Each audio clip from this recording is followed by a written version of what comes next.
all for coming. Welcome to the Center for Architecture, and welcome to tonight's event, Forever Young, an exploration of senior living in the U.S. We are welcoming Aurélia and Mathilde, who will be talking about their research on senior housing in the U.S., which was part of, they were recipients of the Aldrich Delano grant, which funded a lot of their studies. I won't talk too much about that because we're going to be talking a little bit more about that. But I am Tammy Altman from the Design for Aging committee here at AIANY New York. Chai here is my co-chair, and we're very happy to welcome all of you. Our committee focuses on design for aging, obviously, and our committee is also made up of not just architects, but a very diverse background of people in healthcare, people in interior design, people in policy. We welcome everybody to our committee. We usually meet the third Thursday of every month, online and here at the center. So I won't speak too much, I just wanted to put that out there, but to introduce a little bit more of my team and Aurélia, I will have Jennifer Calvert-Hall, who's the Executive Director of the Architects Foundation, and Rick Bell, who is a former Executive Director of the AIANY New York, who have been very involved in this particular grant.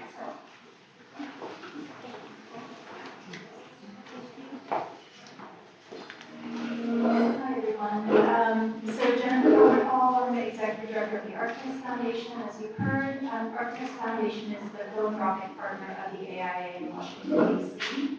We steward the historic Octagon, if you are familiar with that, and have a number of programs that include scholarships and fellowships. And the Delano and Aldrich Emerson is one of those fellowships for an exchange that involves bringing the French to the United States so that they can learn some aspect of architecture and take that back with them.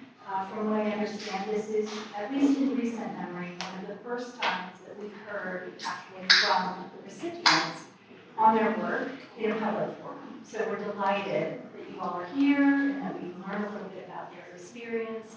And with that, I think I'm going to turn it over to Rick Bell, who will tell you much more about them. Rick is very involved in their selection and knows a bit more about the others. Thank you.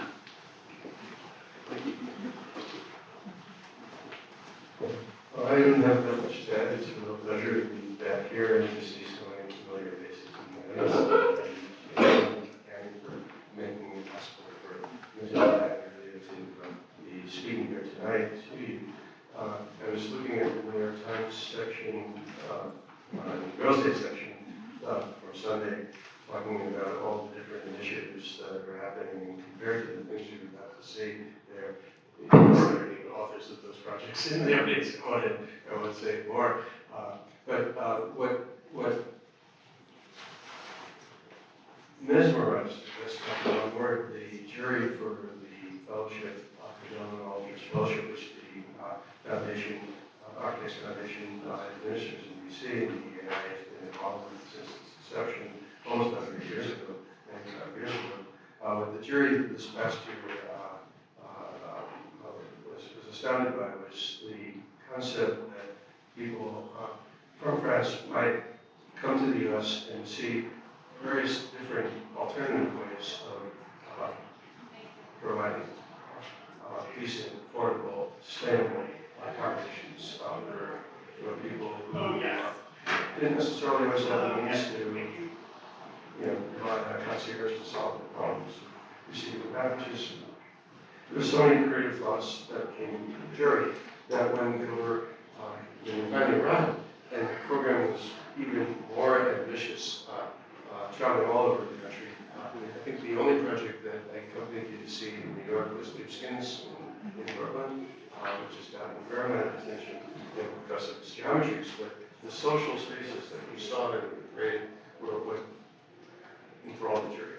So I'm looking forward to the talk tonight. As Jennifer mentioned, I think it's the first time in its 95-year history. I'm not that old, almost 55, that the laureates of the program have given a talk and they had component.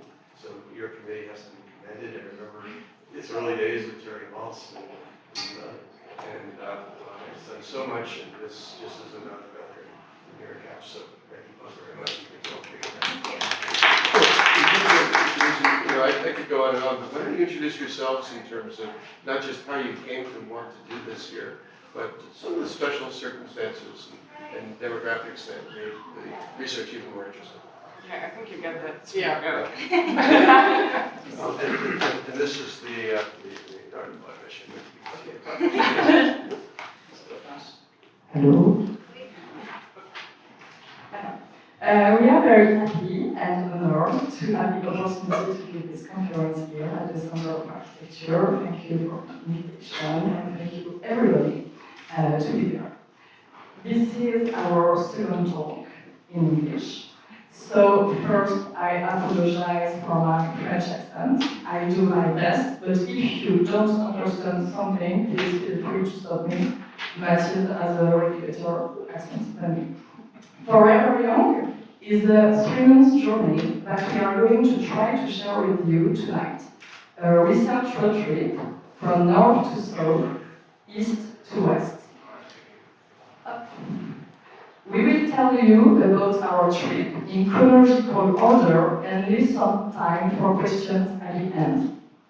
But first, why study older people? Aging is often seen negatively. Yet, by 2050, 25% of the US population will be over 65 years old. We can actually speak about a silver wave. My first question is, when do we consider someone old?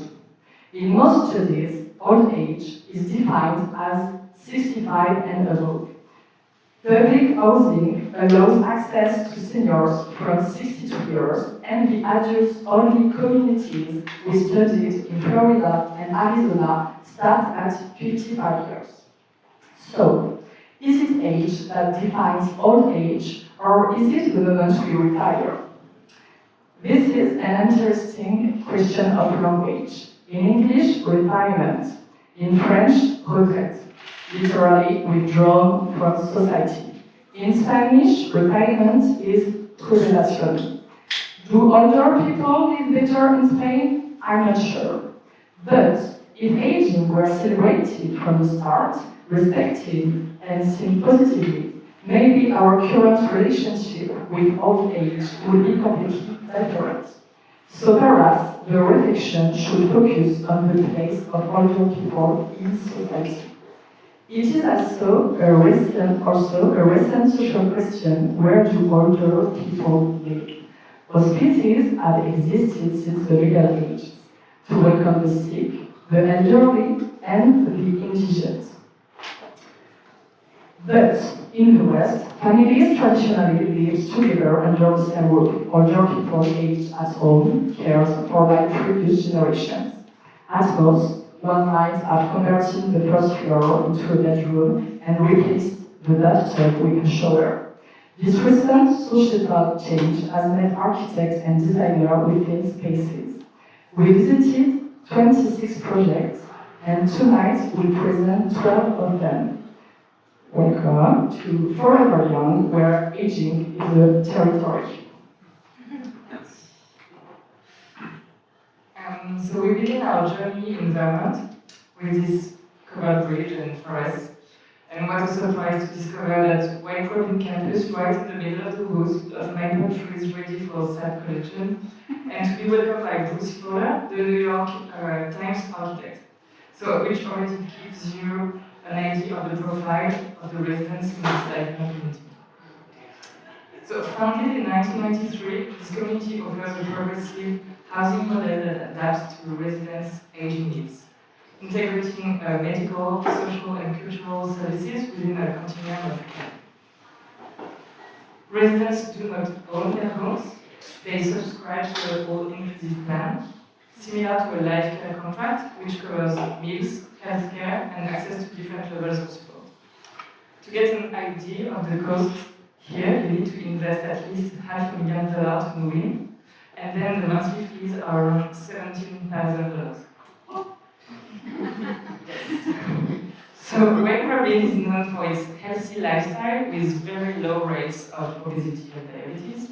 The goal is to maintain autonomy and as long as possible through multiple levels of care.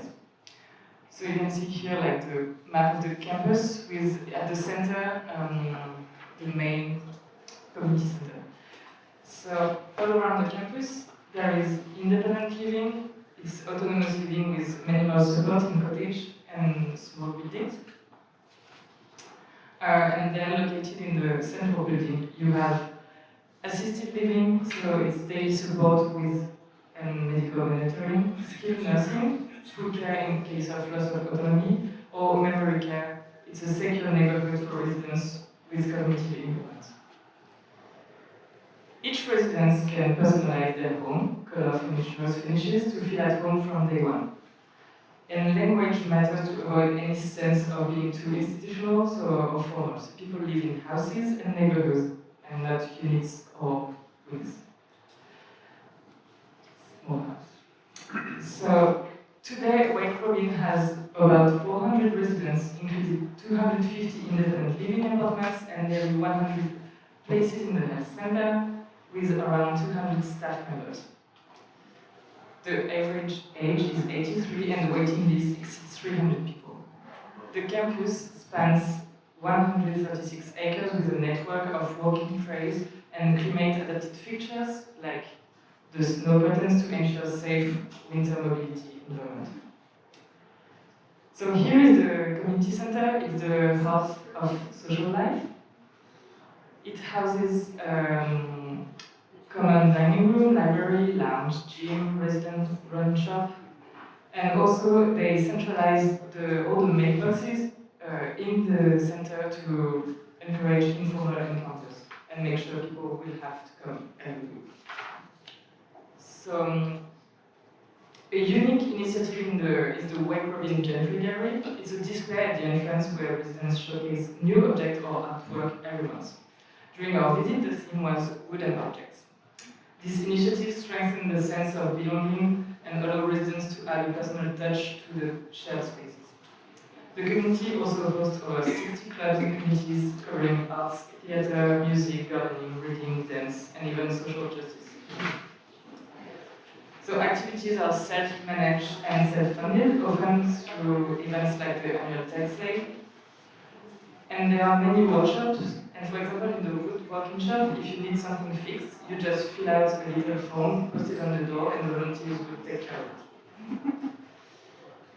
So Wake Robin's success relies on many small details designed to encourage socialization. For example, you can see here, everyone wears a name tag with a color code indicating any hearing or cognitive difficulties. This simple gesture helps people connect even if they struggle to remember names. So this idea of a campus in the middle of the woods designed to encourage mobility, activities, and social life through all these residence-led club and shared spaces seems particularly inspiring for aging well. And yeah, I'm going to present the fourth project. Be that boy. So now let's go from the forest of Wake Robin to downtown White River Junction. It's the same life and community philosophy, but two totally different vibes. This one was immersed in nature, and the other one is in the city. So we went to the village in White River Junction, Vermont. It's right on the border with New Hampshire, about 2 hours drive southeast of Burlington. We couldn't arrange a meeting with the architects, but we met Sandy, a 77-year-old resident, who kindly showed us around the inside of this lifetime community, located right in the center of the town.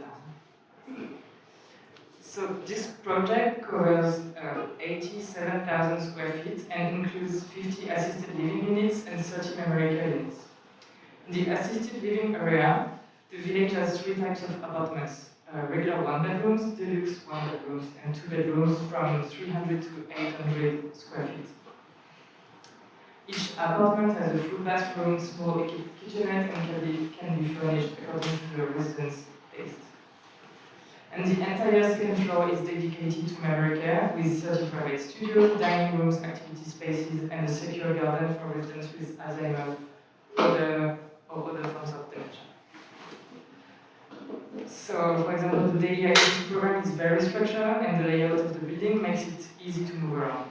So on our visit day, the schedule included sit and be fit in the gym, and then the mass the broadcast of the mass in the cinema, but also war games in the afternoon and screening of the birds at night. The building also includes a bar and a game lounge, which is really popular, several terraces, library, a cinema, a performance hall for live music and theater, a gym, 2 art studios, a gallery, and even a hair salon spa. But what really struck us here is how important pets are, especially dogs. There's even an outdoor terrace for them and a grooming room. Unlike in France, where the 2024 Aging Well law has just authorized pets in nursing home, here pets are openly encouraged. It makes the decision to move into senior housing easier and helps residents stay active and socially connected. So Sandy, our guide, who has Parkinson's, lives on the 4th floor, is in an apartment with a view of the hills. He pays about $13,000 a month, which includes housing, meals, healthcare, and 24/7 staff support. He moved in after his diagnosis, while his wife stayed at the ranch, about 1 hour and a half away. In this project, what struck us most about this project is the more human scale of the spaces. For example, the library is just a simple room full of books with a few comfortable armchairs, and you can see the whole space in one place. They didn't try to put 10 functions into every room as we could visit in other projects. And they don't force social interaction by multiplying activities. Instead, it feels like a real domestic scale in a small village translated into a building with simple and visible uses and spaces. So we were truly impressed by the Life Plan community program that we visited, the warm welcome, the high quality architecture, but these places are really meant for people with very high incomes. So it raises a question: where do you live when you're not a multi-millionaire and when your income is limited and often decreases as you get older? That's why then we turned to a completely different kind of project, one designed for more vulnerable population, affordable housing. So we visited several affordable housing projects across the US, from north to south, including 2 former high schools converted into housing. This project appeared to be a pragmatic response to the country's demographic changes, and here's the one we chose to present. It's while we were in Boston, we visited the Pride, located in the former William Burton Rogers School. It's a 120-year-old building that has been historically restored while preserving its original architecture. So you can see on the right like the former classroom that became now living rooms. And this project is intended for LGBTQIA+ seniors. The project includes 74 apartments for people aged 62 and older, ranging from studio to 2-bedroom units, all with accessible kitchen and bathroom. The 2-bedroom units, which are rare in affordable housing, respond to the needs of seniors living with friends or with their chosen family.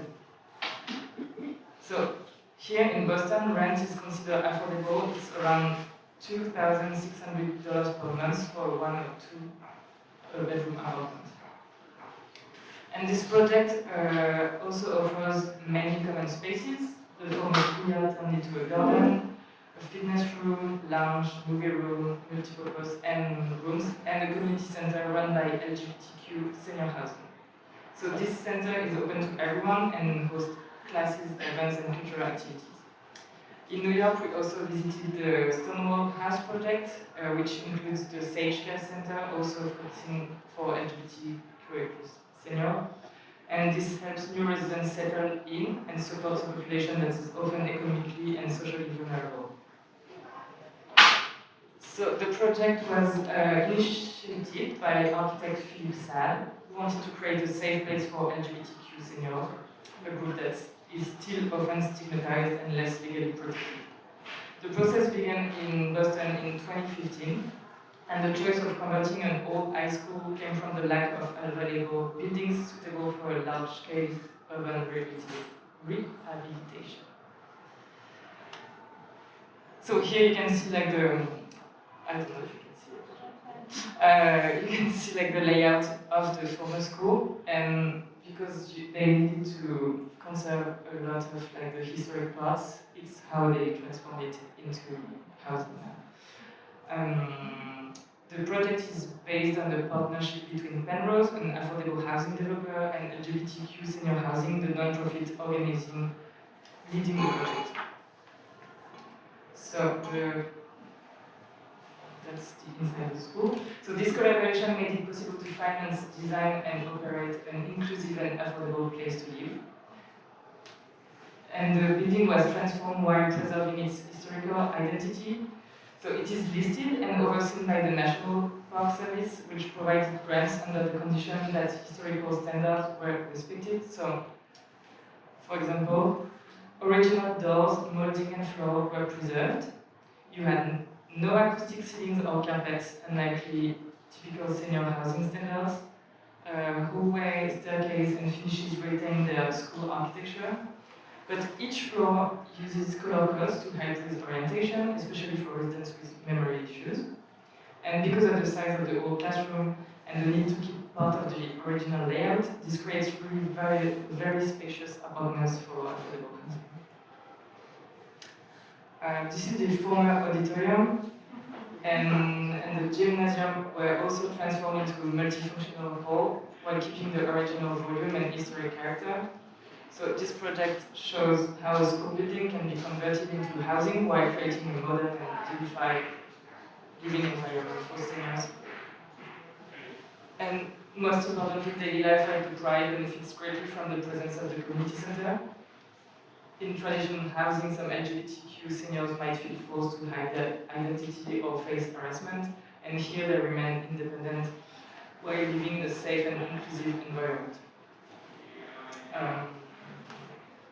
And so, as we said before, we found the same approach in the Stonewall project with the Sage Care Center, and that seems really essential for residents to truly feel at home.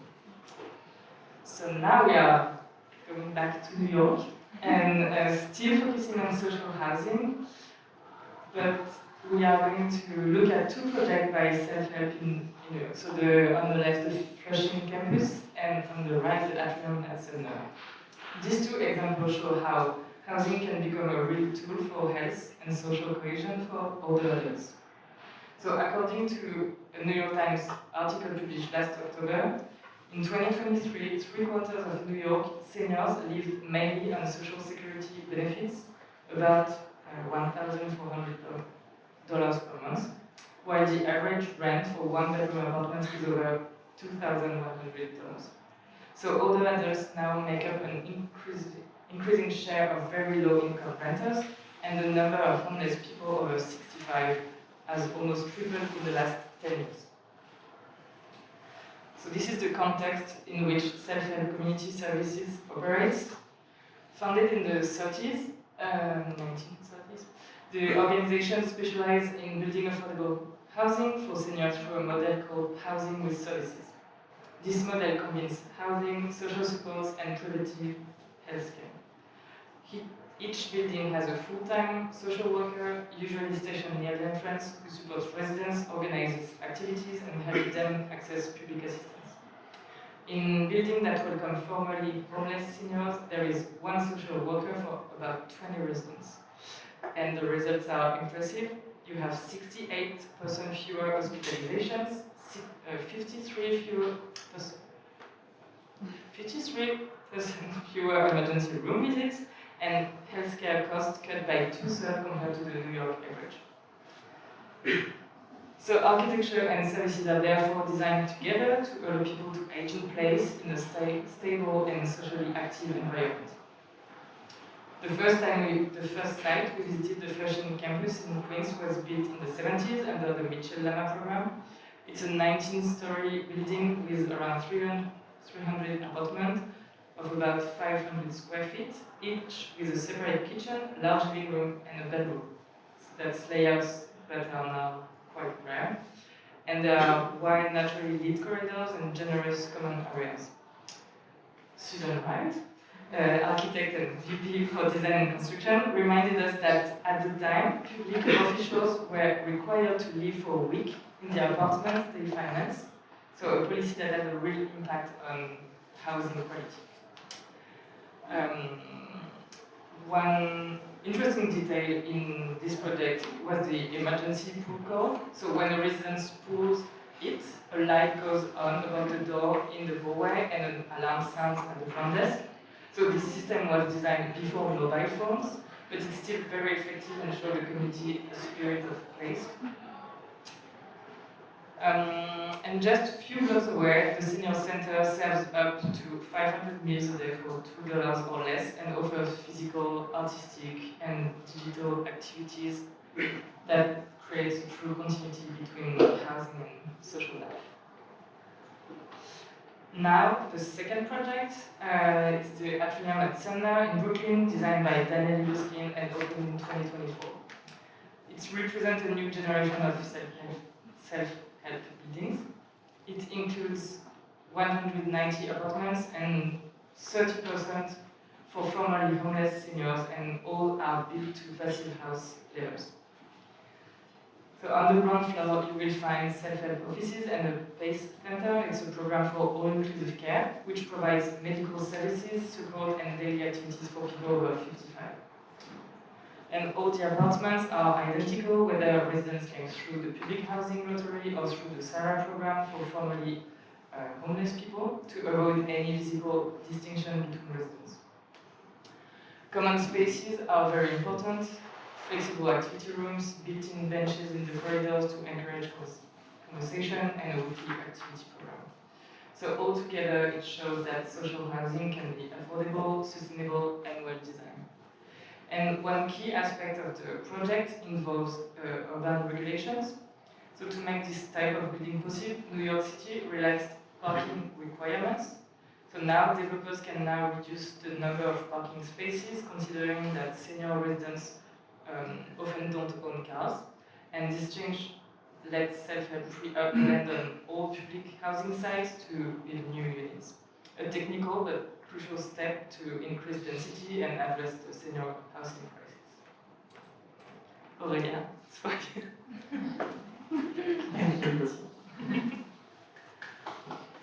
Yes, you can. Yes, Okay, so now it's early December and we just arrived in Chicago. With this project, we are stepping away from architecture and we are going back into people's home. In the US, 75% of Americans say they want to age in place, to grow old in their own home. But how can one stay home when independence begins to fade, when your home starts to work against you? How do you stay home when your family lives far away? Isolation among older adults is a real epidemic. 43% of older Americans suffer from loneliness, a kind of social death. To respond to these issues, Village to Village Network was created. Its goal is simple: to allow seniors to age at home in their neighborhood without having to move into a retirement facility. It's a non-profit organization that connects older adults within their local communities. Each week, V2B publishes a shared calendar on its website with activities ranging from yoga classes to communal meals, working groups, and caregiver support circles for those partners at dementia. Here, this is the week's calendar of the V2B in Brooklyn. There are only 2 V2B in New York, compared to 30 in Washington, D.C. They also organize transportation to medical appointments, health administrative and grocery deliveries, a kind of social concierge service designed to make aging in place possible without isolation. So across the US, there are now 285 villages, included 3 in Hawaii. On Friday, we were invited to the Chicago Hyde Park village for the Women's Coffee Group. The village was founded 15 years ago and now has 200 members and about a dozen volunteers. The group meets in a small cafe in the city center. About 10 women are there. Most live alone, some are still married.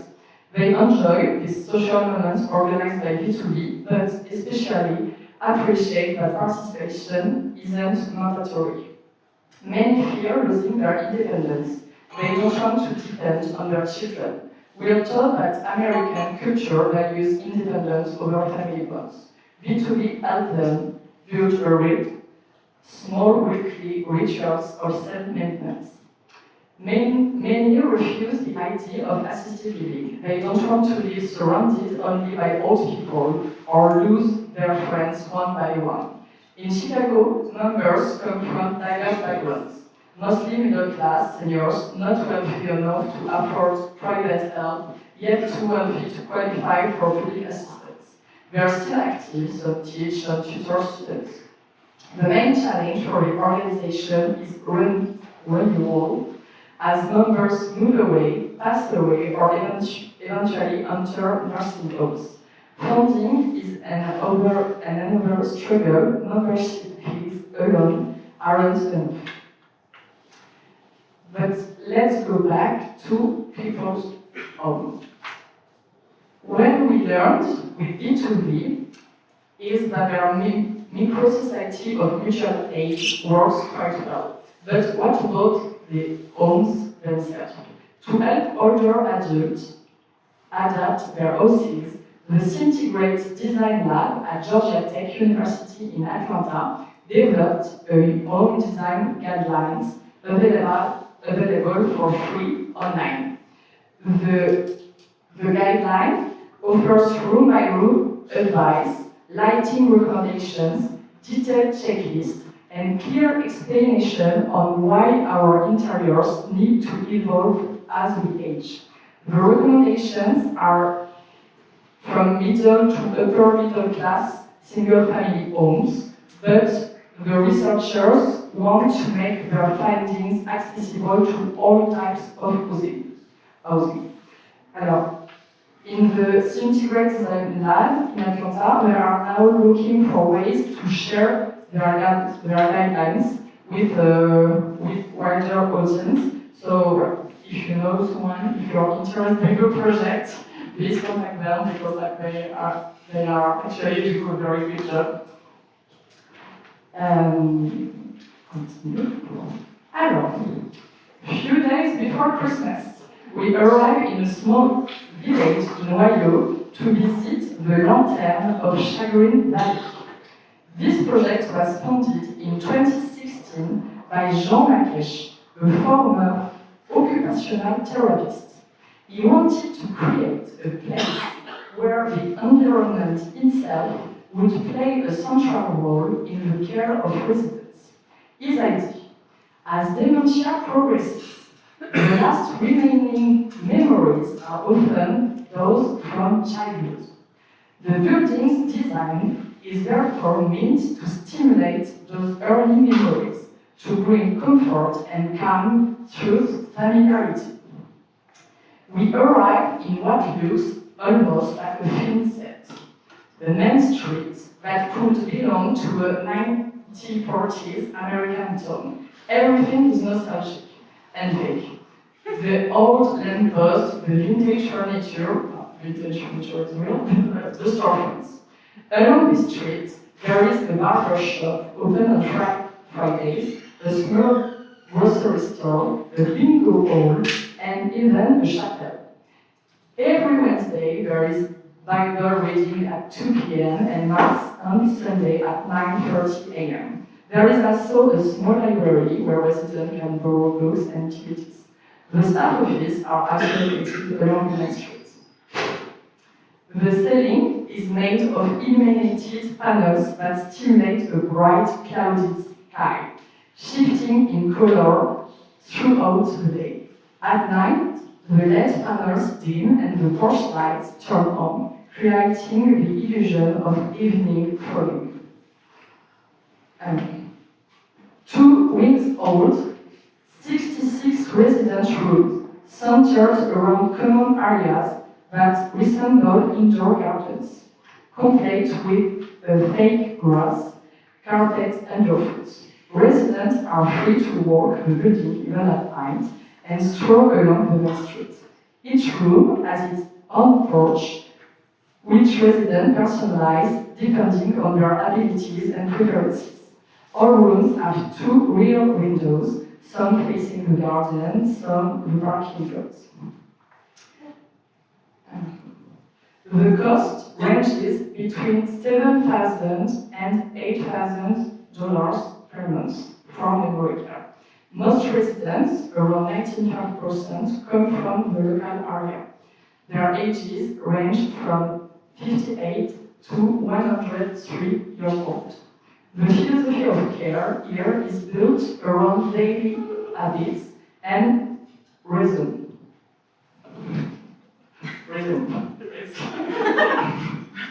Sorry.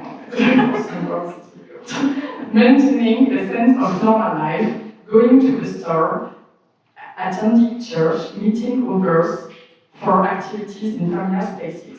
At the front of the building, the lantern also offers 14 independent living rooms and one spacious guest suite for visiting families who can stay for up to 3 nights free of charge.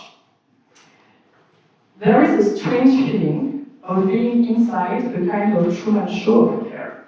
So far, no research has proven that such environment can slow or halt the progression of dementia, even if the use of a therapeutic design has shown benefit in other contexts. The place fascinates as much as it provokes reflection. Can immersion and nostalgia truly improve the daily lives of residents, or are they simply a comforting stage set? And if you like to see more about this project, I highly recommend it. It's Nathalie Berger, a documentary called Shaken Bay.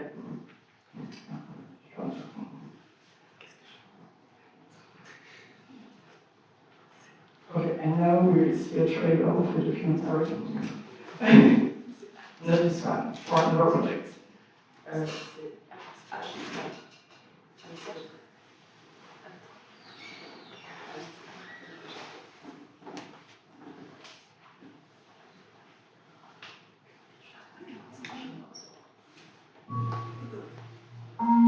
Hi, my name is Elaine. Hi, my name is Elaine. Hi, my name is Elaine. Elaine is our name. The village is like being on vacation every day. Maybe Disney World for retirees. It is like going off to college. You come here to live. You don't come here to pass away. There is no place like this. This is Nirvana.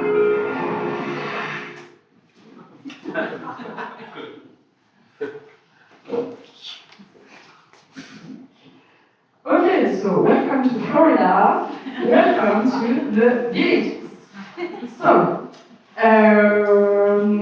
every other time we mention this project, some Americans say, did you know it's the city with the highest STD rates in the country? No, we didn't. And no serious article has ever confirmed the rumor. We are in Florida. 1 hour from Orlando, the sky is blue and taxis are low. The village is home to 170,000 people, 80,000 golf carts, and a full network of parallel roads designed just for the golf carts. It's a gated community reserved for residents aged 55 and older. But people will tell you the villages doesn't define itself as a gated community, but rather as a community with many gates. It's now the largest active retirement community in the US. Everything one might need is here. If we had to sum it up visually, it's like a luxury campsite with single-story homes where summer never ends. The story goes back to the 1960s when a New York businessman, Harold Schwartz, bought land in the heart of Florida. His idea to create an affordable, active community for retirees. In the 1980s, the name the villages appeared. They adopted the adult-only concept, and other similar projects already existed in Arizona, and its name Sun City. In the villages, the city is divided into 3 town squares, functioning as the community's downtown areas, each offering a daily program of concerts, shows, restaurants, and bars. Tracy, an interior designer and daughter of one of the founders, designed the diverse atmosphere, chic and elegant athletic center, Mediterranean, like you can see as Spanish Town Square, and Western Ken at Brownwood Paddock Square. Every evening, live concerts take place on each square, like every evening, from 5 p.m. to 9 p.m. all year round. Each residential area has its own regional recreation center. There are 13 in total, all built on the same layout. As seen on the documentary trailer, the villages count more than 3,000 clubs. The clubs cover every imaginable interest. Golf and pickleball remain the most popular. There are swimming pools of every size everywhere, always within 5 minutes by golf cart from any home. We spent 4 busy days there, and everyone we met was super happy to live here. Some residents even told us they live longer here than in the national average. Well, we didn't find articles to confirm that. This is one of the few projects we visited that truly target the middle class. Homes are relatively affordable, starting around $180,000 with a median price around $260,000. But numerous monthly fees add up quickly. For those who can't afford to retire but want to live in the villages hires seniors. The waiting list to have a job in the village is very long. One resident told us you have to wait for someone to die to get a job. Architecturally, it's all about the single-story master's home with varying levels of customization. 6,000 houses are sold each year, and 400 salespeople work for the company.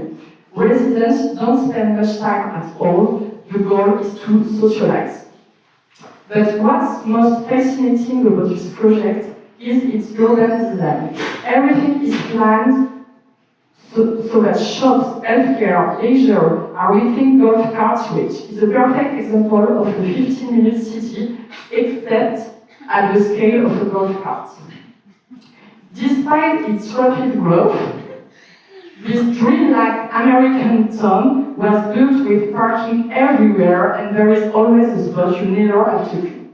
Today, the villages continues to expand. The new development strategy is to build everything all at once. They sell all the homes at the same time, and everyone moves at the same time.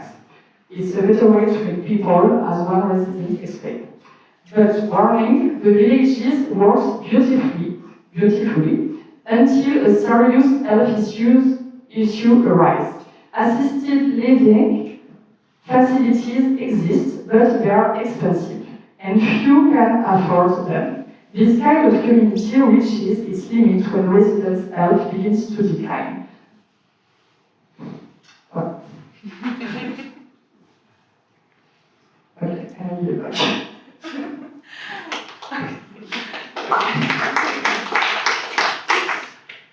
Okay, so now a really more serious project than the villages, sorry. So after Florida, we went to Louisiana and we arrived to Morgan City. Yes, so it's in the countryside of Louisiana. This project is the Morgan City Senior Housing. It's located in Morgan City and it's a former industrial town affected by the decline of the oil and fishing industries. So it consists of 44 affordable apartments for low-income residents aged 55 and older. It's designed by the New Orleans firm Rome Office. And we also visited another project with them on the similar program. It was also a converted high school as in Boston. So in this case, the Morgan City project is a strong example of senior social housing outside major cities in the US. So the project was developed through the federal low-income housing tax credit program, which helps build affordable housing with capped rents by offering tax incentives. The construction cost was about $165 per square foot. So it's a particularly tight budget for this type of work. The building takes direct inspiration from the vernacular architecture of Louisiana. It's pitched roof, wood cladding, and simple and regular shapes. The architects wanted to recall traditional farms while using a modern style that fits the project budget. The color of the cladding was carefully discussed. At first, they wanted dark red, inspired by local barns, and that was rejected by the client because it stood out too much. So the final pale green blends more quietly with the surrounding trees. And in this project, instead of the usual double-loaded corridors found in American social housing, this building uses exterior walkways. The architect designed this layout to protect residents from noise and views from the nearby highway. You could see from the first picture. The walkway also act like large communal porches where residents can sit, chat, or enjoy the garden. Each apartment has its own small outdoor space for chairs, plants, a flag. This way of connecting indoor and outdoor spaces follow typical Southern US architecture. It extends living areas so residents can sit outside, protected from the sun on hot days or even from heavy rain. The apartments themselves follow the traditional Louisiana shotgun house plan, vernacular type where rooms are aligned along the depths of the unit. Inside, the spaces remain simple, it's compact, bright, and functional. Common areas are well kept minimal to stay within budget, so you just have a small multi-purpose room on the ground floor for gathering or family meals and a modest sized gym. So the residents here have very modest means and often face health problems linked to poverty, like diabetes, amputation, or reduced mobility. Some are barely 55, but already show signs of advanced aging. So this shows that senior housing in places like this isn't just about old age, it's about supporting vulnerable people for whom stable, healthy housing is a lifeline.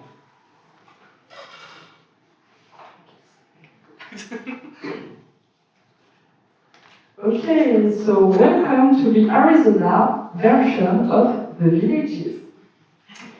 Sun City, like you know now, is the first active retirement community in the United States, founded in 1959. At first, it was just another real estate development, small single-story homes in the Arizona desert, but sales stagnated. A year later, in 1960, founder Delano decided to add golf courses, swimming pools, and turn the project into a 55-plus community. No one believed it would work, and yet it was a stroke of genius. 10,000 people showed up for the open house. 1,300 homes were sold. In the early days of Sun City, there were 4 or 5 home models to choose from, costing on average $8,500. We are in 1960.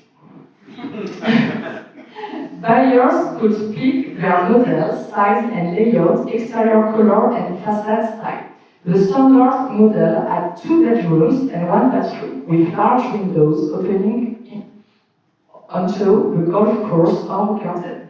The kitchen and bathroom were customizable in 4 colors, pink, green, yellow or turquoise. Each home came with a carport and open-air garage, since rainfall is rare in Arizona. So the town was designed entirely around the golf courses, give easy access for as many residents as possible. Sun City was built on an adult-only model. The town's first doctor, who had a child, had to plead his case to stay. Today, Sun City counts about 40,000 inhabitants. In comparison, like you know now, the villages has around 170,000. It's a town with no mayor, no police. Like in the villages, people here believe they live longer because they stay active. But as in the villages, we couldn't find any data to back that up.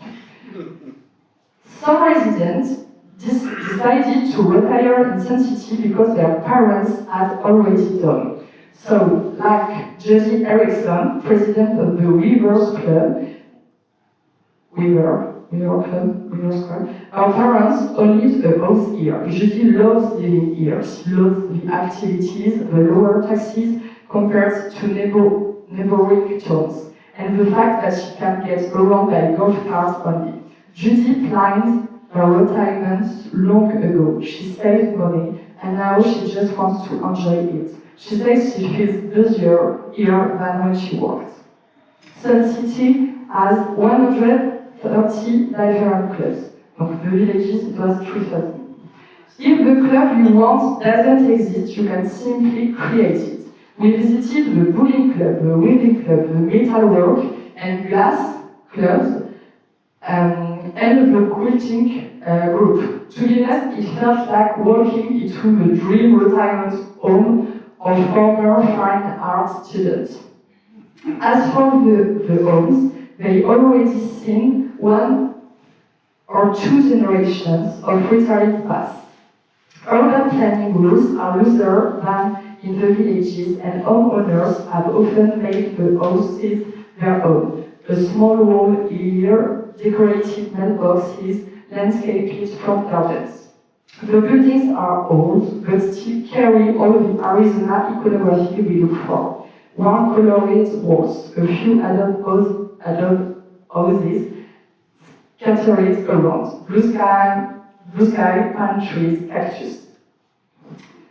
But despite the postcard's perfect Arizona setting, living in a city reserved for the elderly also means spending your year face-to-face with death. Diana, a resident from Michigan, told us it took her a long time to make friends, despite all the group of activities. She finds that older people are less open to meeting new people. Last year, our closest neighbors passed away, and so did another friend across the street. Sun City is a quieter place than the villages, but offers many similarities. Residents are happy, but when problems arise, support is just as limited as in any other town.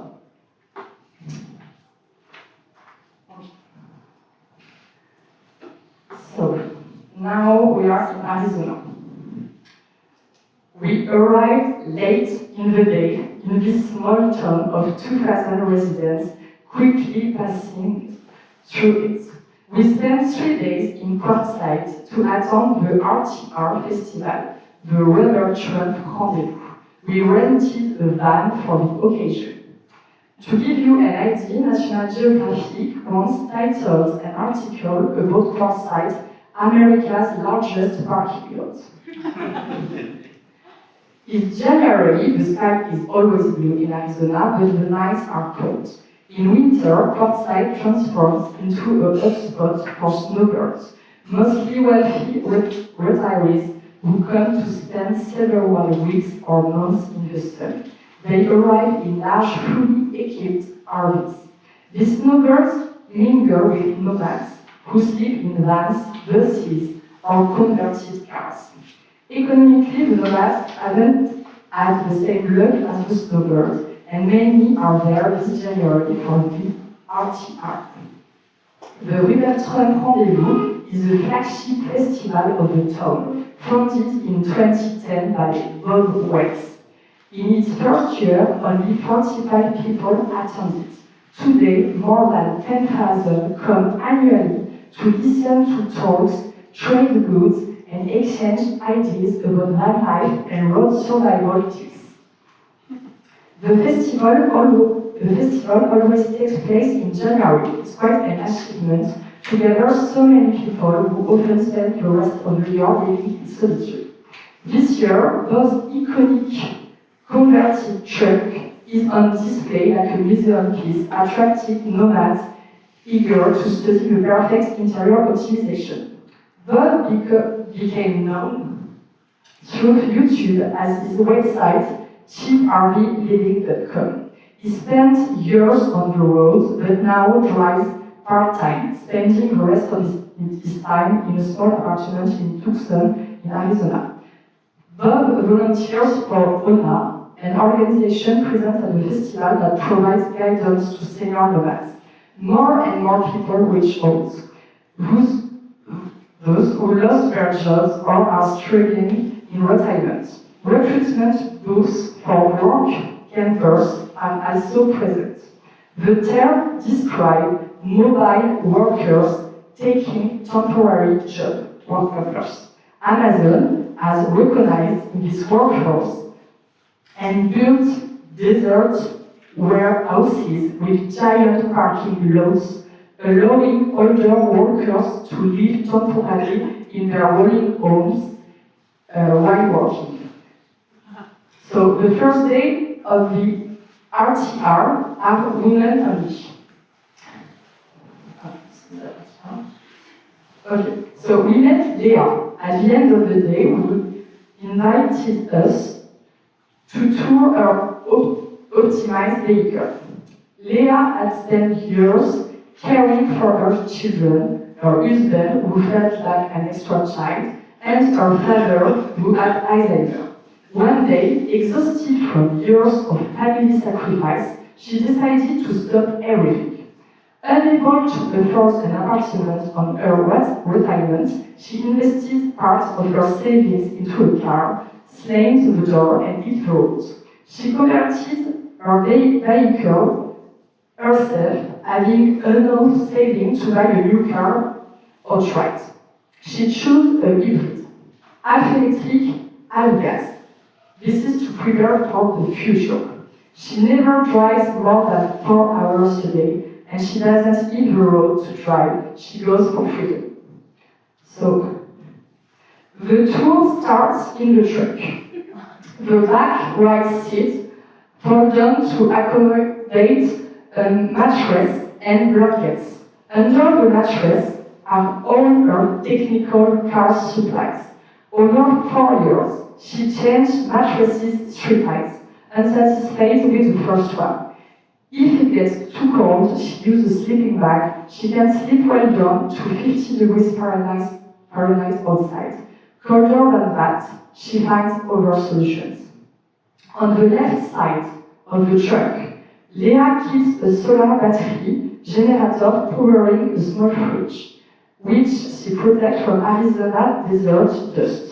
The battery charges with solar panels, and she can charge all her devices.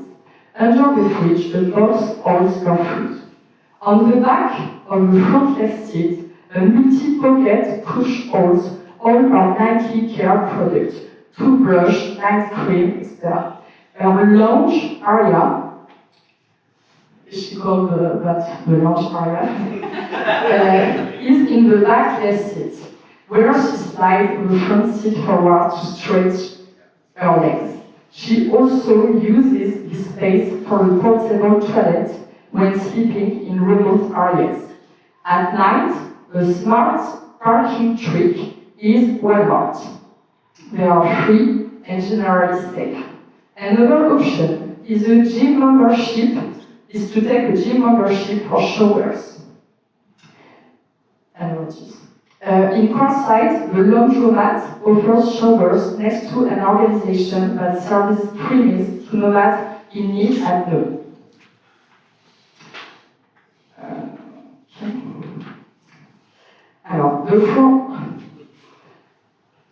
In the front, she has her kitchen, also powered by the generator and fairly well equipped.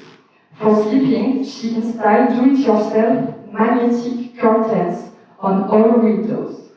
All her belongings are packed into small bags according to use, warm, cold, day, night.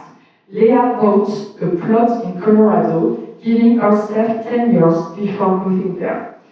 Given technology's pace, she hopes a small robot will care for her by then.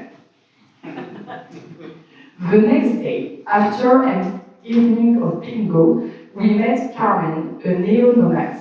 She's been living on the road for 2.5 years, having retired and long dreams of solo travel. Her children and grandchildren are grown.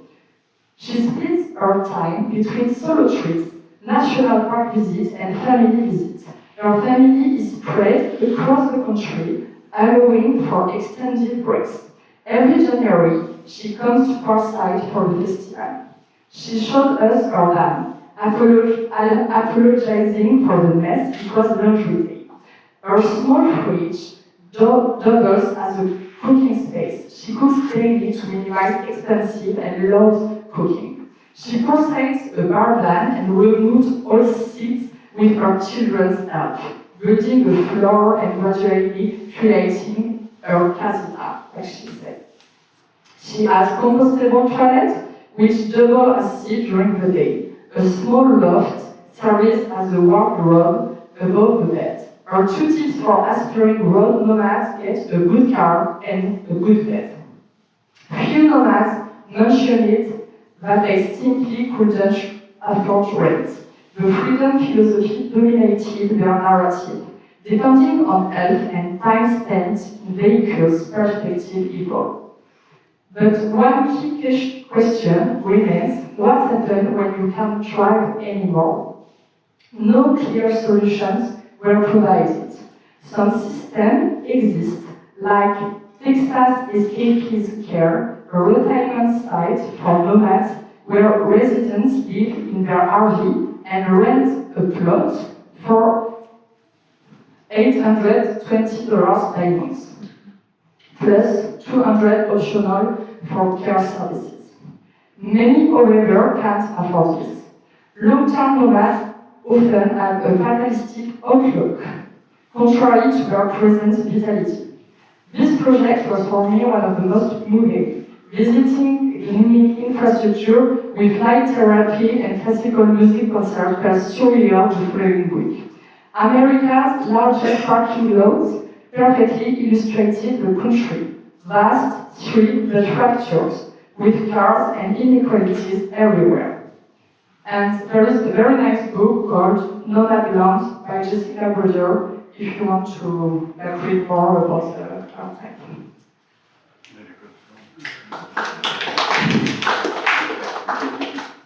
Okay, we have 2 more projects and then we'll done. So we visited a lot of projects in Arizona. So this one is the only intergenerational project we could find on our trip. It's called Mirabella at ASU. It's located on the Arizona State University campus and it opened in 2020. So it's a great example of how retirement can be reimagined through learning and intergenerational living. This project offers an alternative to traditional retirement models, which are usually far from city centers and reserved only for seniors, like Sun City we saw earlier.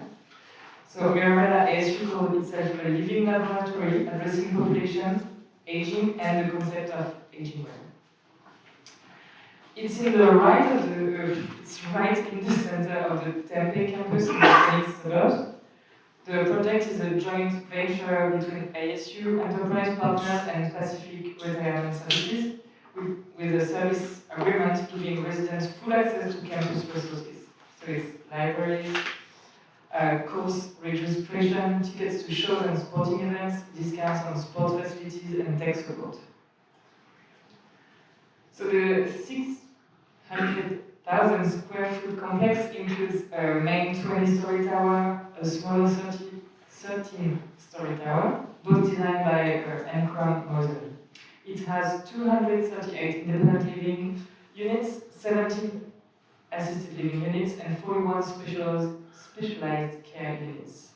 The two last ones don't have access to the university. There are many common spaces, including an indoor and outdoor pool, an auditorium, library, an art gallery, fitness club, workshop, rooftop garden, etc.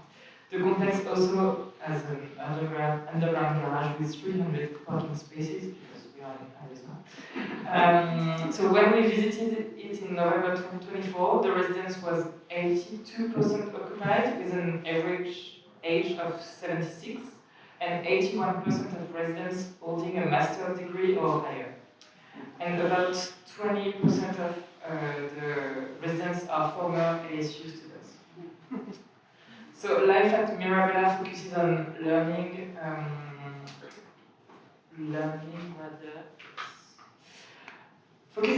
rather than leisure, like the villages. Residents have access to university class and mentoring programs for students. For example, 5 retired doctors mentor up to 100 pre-med students each month. And there is an artist in residence program, which hosts 4 music or dance students who live on site and perform for the community.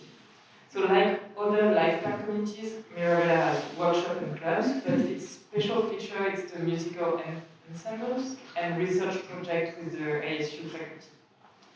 It also works with a system of entry fees and monthly fees. So the entry fees range in between 450,000 to over 1 million, and you get reimbursed at 80% upon departure or death. And monthly fees range from 4,000 to 6,000, covering care, meals, maintenance, activities, and campus benefits. So this project also serves as a university laboratory to test learning methods for seniors and evaluate their impact on the community. Lindsay Bigley, the program director at ASU, explained that after classes, residents typically discuss what they've learned instead of their daily aliments. And this exchange transformed the nature of conversation and created a very different atmosphere compared to care-focused communities. Even though most residents intend to take classes, only 35 to 40% enroll each semester. So this shows that seniors seek flexible learning opportunities adapted to their past and interest. So during our visit, we were really impressed by the quality of the place, the programs offered, and the residents' stories. But Lindsay also explained the economic logic behind this kind of project and why universities are interested in hosting seniors. One main reason for Mirabella was to respond to declining numbers of traditional students and to create a stable source of revenue for the university.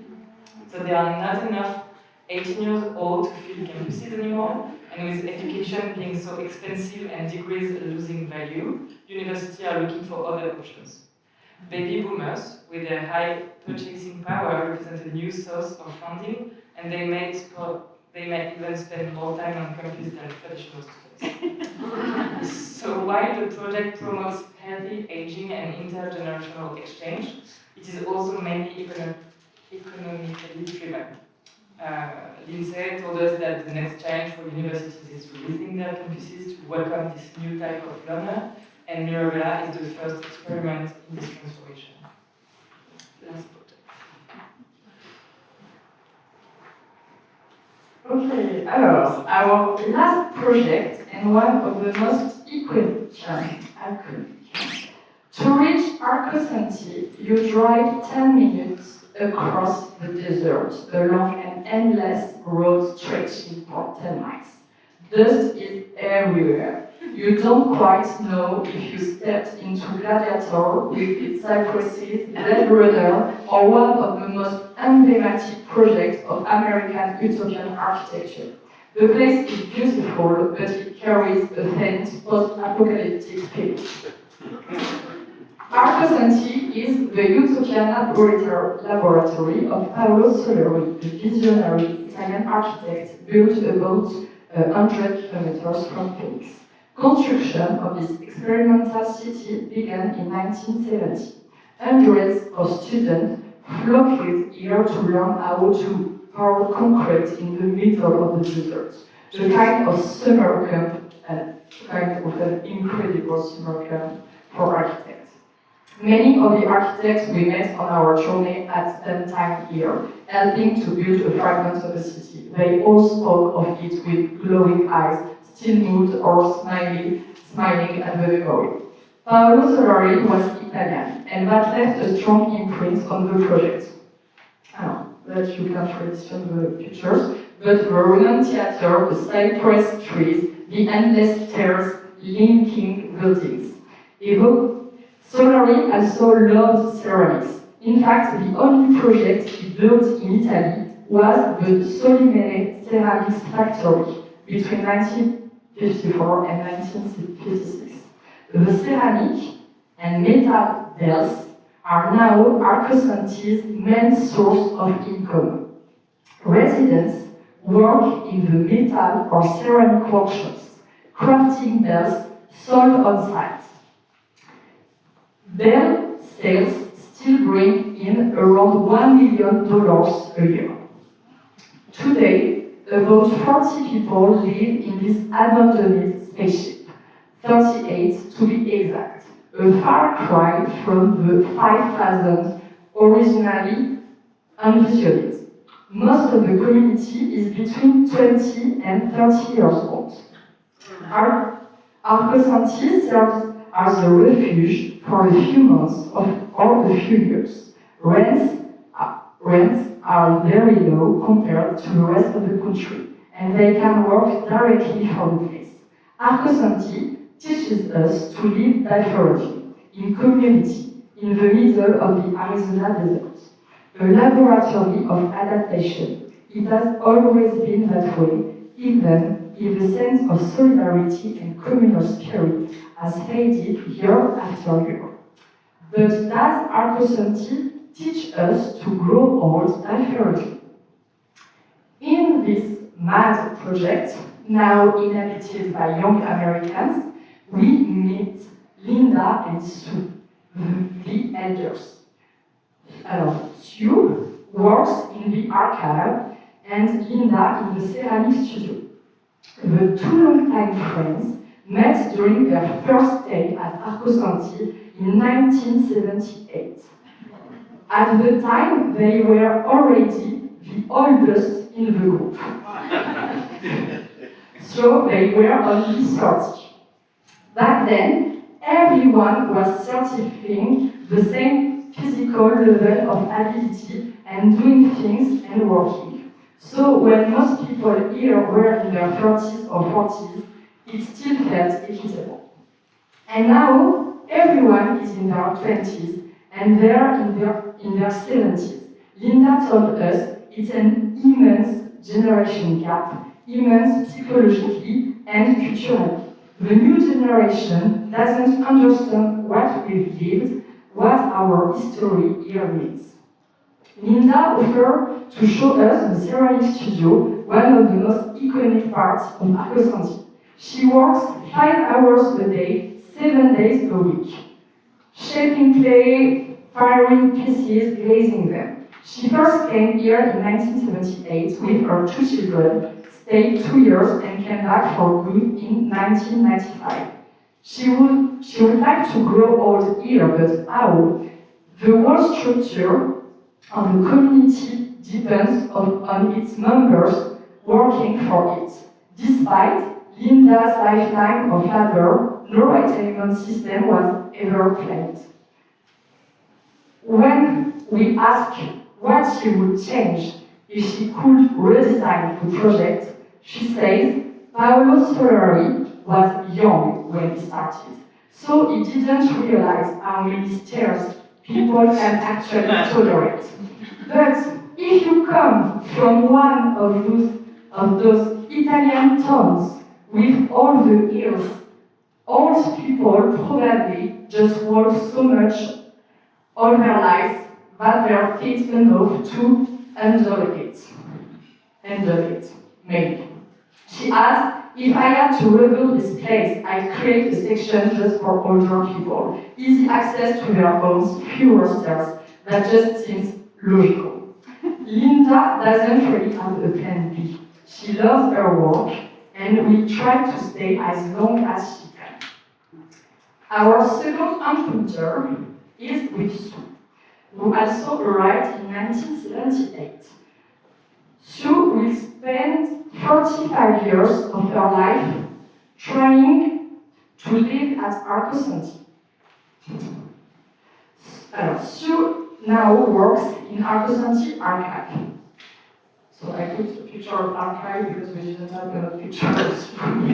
She spends her days sorting, archiving thousands of plans, drawings, letters, and photos left by Paolo Solari. She learned his trade here. She shares the space with a young researcher hoping to publish Solari's drawings, which, by the way, are absolutely incredible. Sue is starting to have trouble moving around. She's waiting for an apartment on the same level as the archive to open up. When someone changes apartment, choices are made by seniority, so she'll be the first on the list. Until then, every day, Sue climbs and descends the stairs on this dream city. A few years ago, discussions began within the community about what to do for the two orders. But Arcosanti is a vessel that are to reshape. There is no money, and their sales aren't enough to pay salaries, maintain the site, and fund retirements. Sue told us Arcosanti has always valued autonomy and self-sufficiency. When she can no longer work, she moved in with her daughter in California. She ended the interview by saying that the American retirement system is a disaster and that no utopia has ever escaped that truth. So, to conclude, the United States has been an extraordinary laboratory for senior housing with solutions as diverse as its society.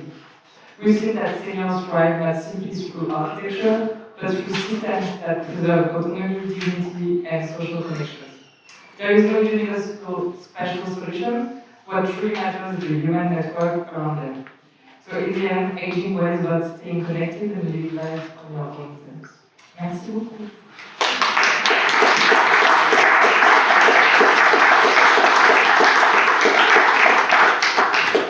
I think we have some time for questions, if anybody has any. We can. You know what? Because we are recording the event, we're trying to make sure that everybody speaks in a microphone. So let me find a microphone for you so you can ask the question.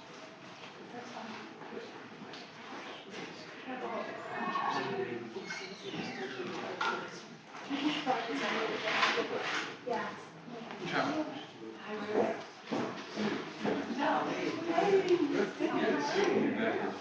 Can you hear me? Yes. The Arizona project, Marigold, I think it was called. Does that have a hospital as part of the university? It seems that that would be the logical connection with the elderly as well. They have access to healthcare. So the question is, if there is a hospital in Maricola, In the Arizona State Arizona University. State campus. Yeah, we know there is a big link in between like the hospital and the campus and this place and like the students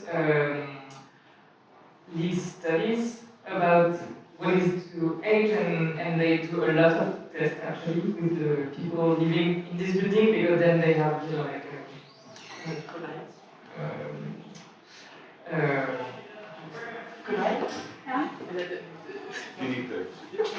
and you have like clinical, you have people who are actually exactly in the age of the research and available. So I know it exists. Sorry.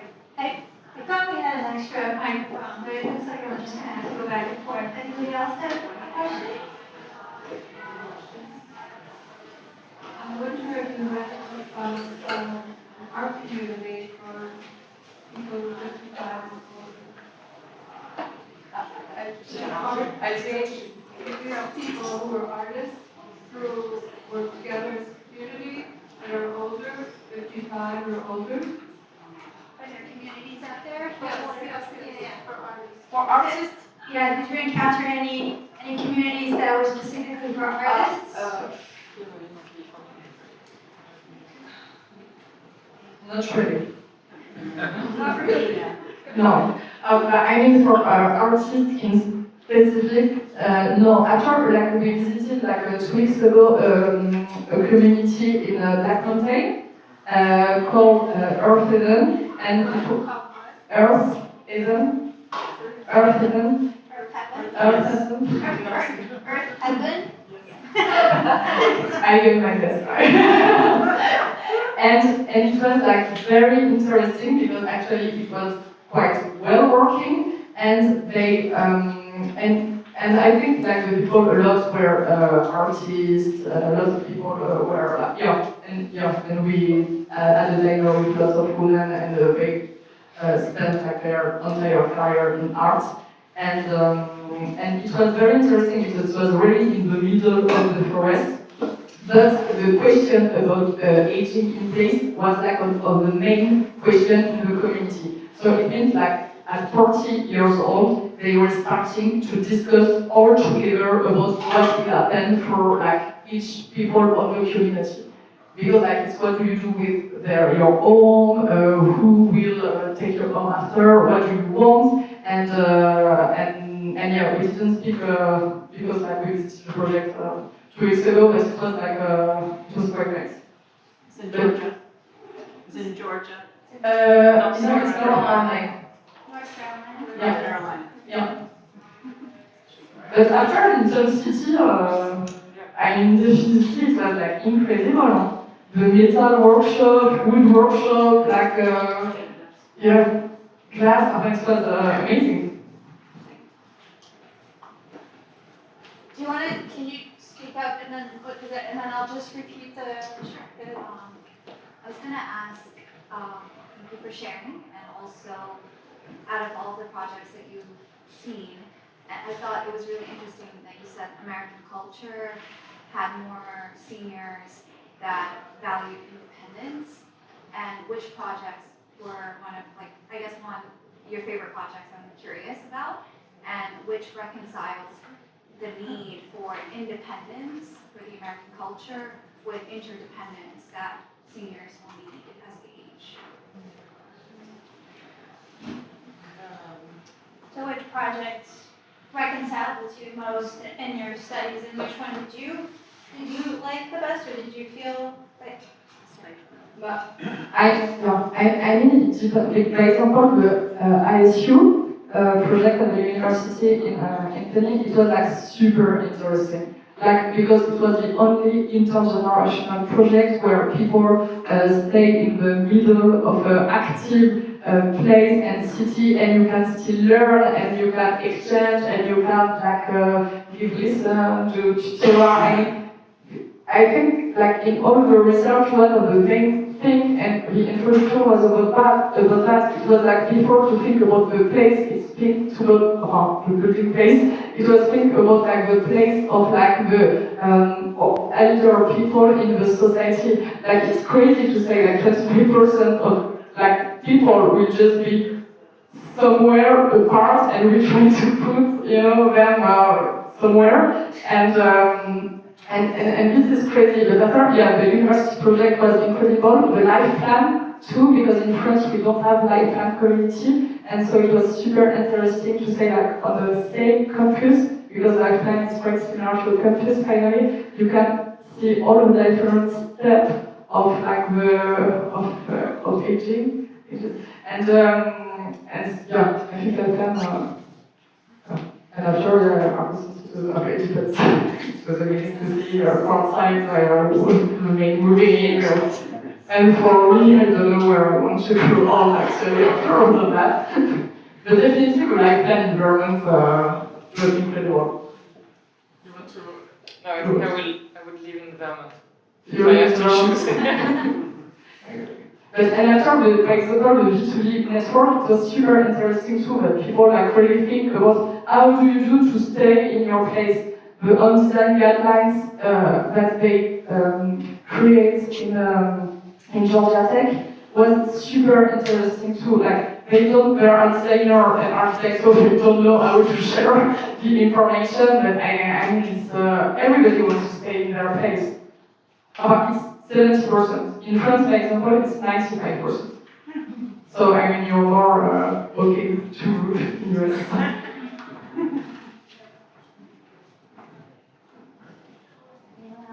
I do have to put a plug in for the Design for Aging committee, including Susan, who works on the Design for Aging guide, right? The guide for the Department of Aging in New York City. Do you want to show it? No, it's on the Yeah. New York City website, or the DIFTA website, right? Yeah. Designed for the New Aging York website. City, the NYC. Yes, Yeah. thank you. Yeah, It was probably 2016. exactly. Could you repeat the website? NYC. NYC.gov/aging, Yeah. is that right? Yeah. Yeah, and then, this was published in 2014, and it's in a few languages, and it's completely free, so it's our version of the guide, just for reference. Anyone else? Any questions? No? Okay. Joey?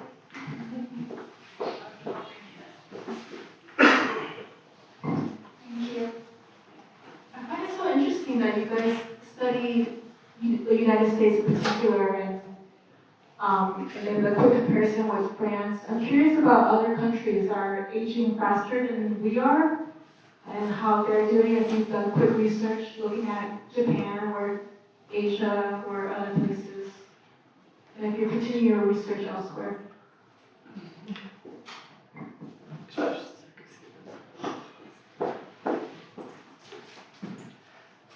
So USA is our first step in that research, thanks to the Delano Aldrich Emerson grant. So we started with US, and now we are like definitely going to continue that in France, and maybe like we'll expand it. So far, now we are not, like I can't really tell you anything. I'm sure that you know already about Asia, and yeah, we know like in Northern Europe they are really good about that and how to think new ways of aging. And I think also the thing now is just not aging as we were thinking before, like until 80 years old. It's like really different phase of aging and how your environment will adapt. So yes, no, we will continue, but so far it's mainly USA. After, the only country that we can compare is like France, and but I think for like assisted living, and we are very bad. Like actually, because it's not actually a big subject like for designer or for architect. Like it starts to be, because everybody see arrive the big silver wave, and everybody starts to be, oh my god, what's going to happen? And but like the difference is like the social security just changed a lot of things, like to growing old, and this is like one of the main difference points. You know, even if like for sure like we have like so much difficulties too in the country, but I think like people are maybe just a little less stressed, you know, about that. Where? In France? In France, yes. Yeah. I don't know if you already stressed here. Did you say stressed or trust? Stress. Stressed. Stress. Okay. All right. Because of Social Security, because of Yeah. Yeah, they know the system will take care of them at some point. Yeah. That, not here. Not I just wanted to say thank you for giving us the information about the cost of the different places, because it's important to understand the options, limited options that low-income Americans have. And the place in Vermont, I love it. Yeah. But for $17,000 a month, I wouldn't be able to live there. Yeah. $17,000 a quarter, I wouldn't be able to. So thank you for including that info and like for highlighting that. It helps to But yeah, it is super important to like just understand like all the different type of projects. Yeah, and who lives there? Because like the Vermont was one of the first projects that we visited, and we were just like, oh my god, what is it?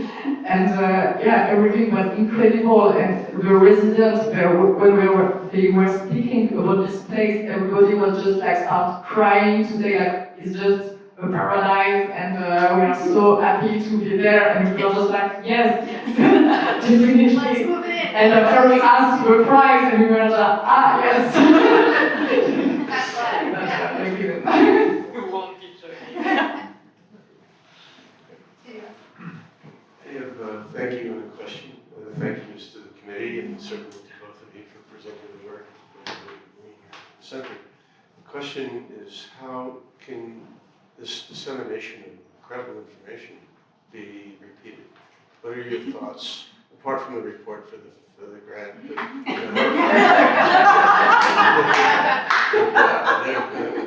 didn't rehearse this. How much help? Thanks, Commissioner. And would that be to share information with colleagues in France, or might we be able to do that in the US as well, do you think? So far we are just like, I think so far for our next book we are just planning everything in France, but you know, we never know. Exhibition, we are totally open to any investigation, but yeah, actually like we have so many information, and we just presented 12 of the 25 projects we visited, and we have hours of interviews, and we met so many different people on the subject, so now we really just need time to process and then be able to even more like do even a better and clearer restitution about everything we learned so far. Yeah. You should talk to Ken Burns. Yeah. Easy. Ken Burns is a documentary filmmaker, very famous American documentary filmmaker. I have to That's done, I don't know how many documentaries. We actually did lots of videos too. Yeah. I think he's in his 70s now, so he's getting there too. Right? Actually, is something related. Anybody else? I'm curious, was there, I mean, your journey sounds like it was so much fun, honestly, and it sounds like you really connected with a lot of the people that you interviewed and everything. Was there, I don't know, I'm just curious if there was one particular experience for each of you that really opened your mind more than you thought it would, or something that just touched you more than anything, or shocked you, or something that brought up an emotion that was different. I don't know. Yeah, I think Aurélia said it before, but Quartzite was really intense. Yeah. Because I don't know, like at first it was really fun, and we're like, oh, this is so funny that people are just like, customizing their cars and blah, blah, and then it just hit you like, I don't know,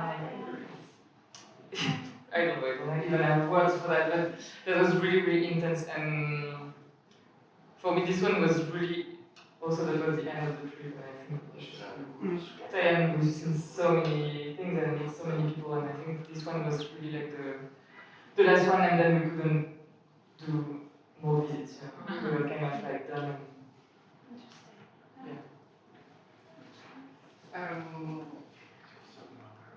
In fact, it was not our first time in US, like Mathilde knew better US than me, but like this journey, it was like I didn't like notice how US is big,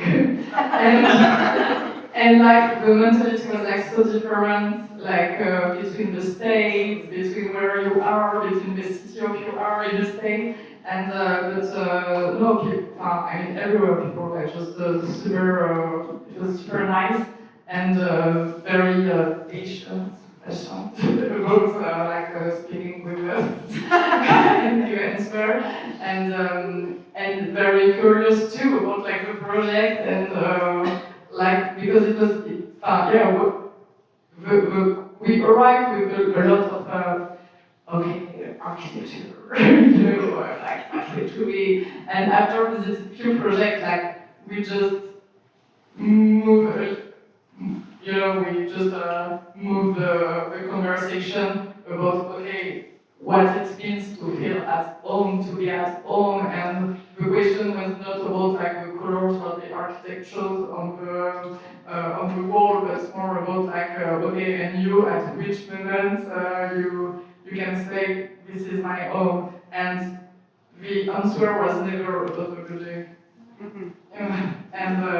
But after to like answer to the main best thing, I think it was we took a train from New Orleans to Arizona, and this was like the main thing.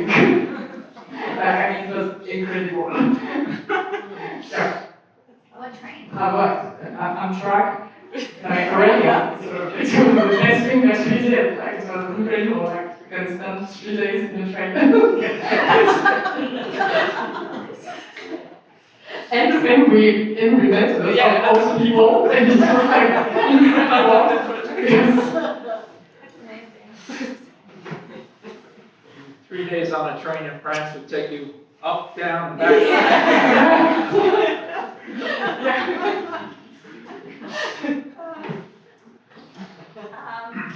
Well, if there aren't any more questions, thank you so much. Thank